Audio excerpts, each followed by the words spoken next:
Hey everybody, I want to invite you to a funeral.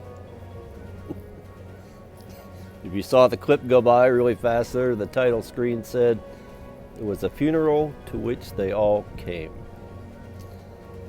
And some of you might recognize that. It's, to me, one of the greatest first lines of a book.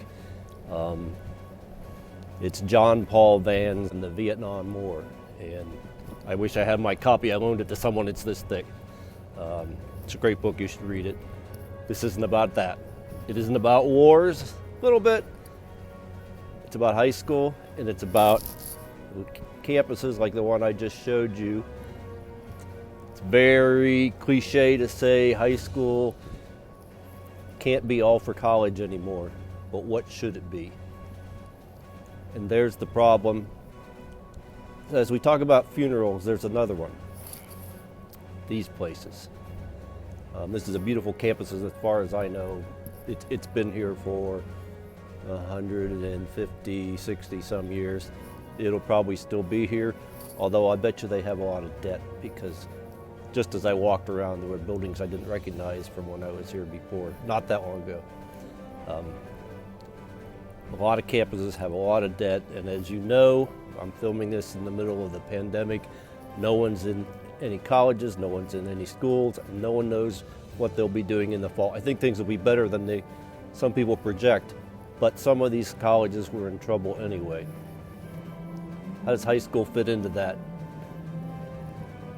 Many ways. The way it doesn't fit is the way a lot of the remake, reinvent, re-engineer, redesign, transform, personalized learning organizations and foundations want you to think that high school is going to be. That's what this video is about. I want you to know that there's a positive vision coming out of this.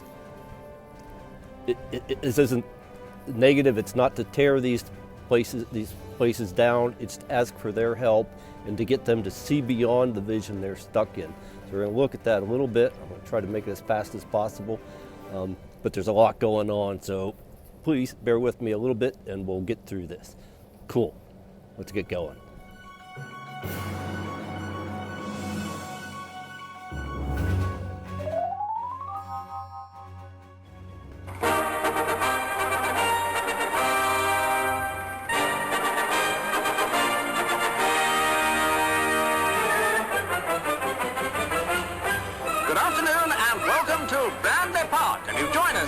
Okay, Sir Ken Robinson isn't totally a twit. He says some twittish things. More importantly, he spawns a lot of other people to say twittish things. And that's a lot of the problem. Chosen to film this here in left field. Well short of the home run mark. Sir Ken's, I think it's 2008 TED Talk, is why he's famous and still going today in education. And something of how I'm filming this today gives us a clue of why he's so far off, which is that everything I tried to do is going wrong. I started this a week ago.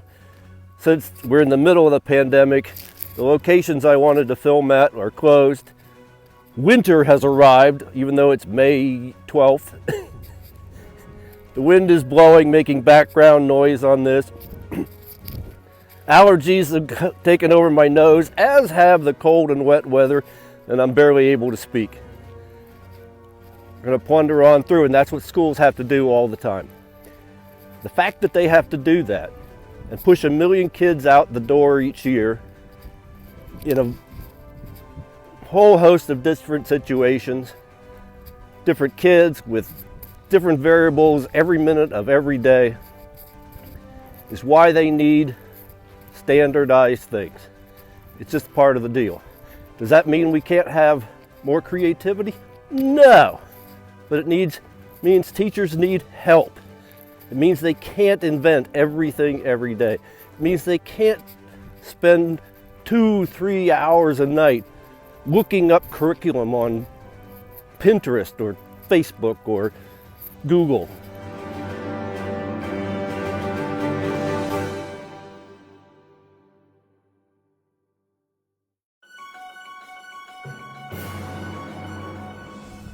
This building is the only swimming facilities here in my rural town.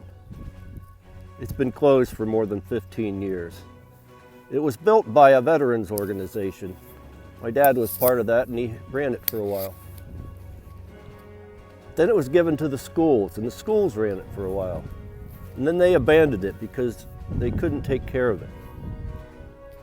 This fence here is a tennis court, the only tennis courts in town. It was abandoned about the same time as the pool. All it needs is blacktop, but nobody has done anything with it. There's a playground in the distance in worse shape. Some of these because I've been to a number of ed camps, more than 20 now, which are really cool gatherings of teachers, usually on a Saturday, but some days on a professional development day. They draw from all around. The teachers come in. There's no set agenda. The teachers set the agenda. And for a day, they discuss things that are of interest to whoever's there. And they bring the resources that they have and they share. It's a great thing. I've been to one particular location a number of times. They have a swimming pool in the lower level of the building. It's a brand new building. It's gorgeous. It's in the middle of a very wealthy district, and they can afford to host these things and plan them and draw in the teachers. And that's a lot that comes to these. And these are the people who tend to lead the conversation as we're talking about transforming schools. Have a little bit of a biased perspective toward the wealthy. Among other things, at these gatherings, it's very common for teachers to say, we don't have a curriculum. I don't need a curriculum. Or I wasn't given a curriculum.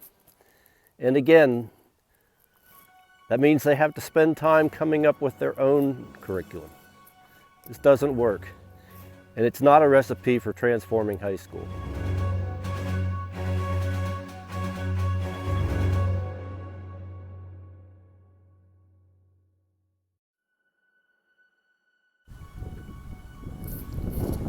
So what will work? What do we need to do? What steps? In this playlist of videos, we're going to look at various aspects of that. We're going to look at some science, because there's actually science about how kids learn that's not getting into the classroom even now. Well-known, long science. We'll need to tear apart more the approaches that so many of the remake orgs have been taking. We'll need to look deeper at the nation's 30,000 high schools and the great diversity amongst them and their student bodies. We'll need to tear into the ideas and concepts that are being pushed now as approaches to remaking high school, the ones that aren't going to work.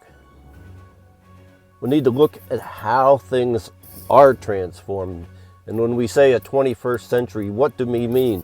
What's the organizational and technical and intellectual heritage that we bring to a transformation process? And what is transformation? You need to look at all of these things. And we'll do that coming up. Stay tuned. It'll be fun.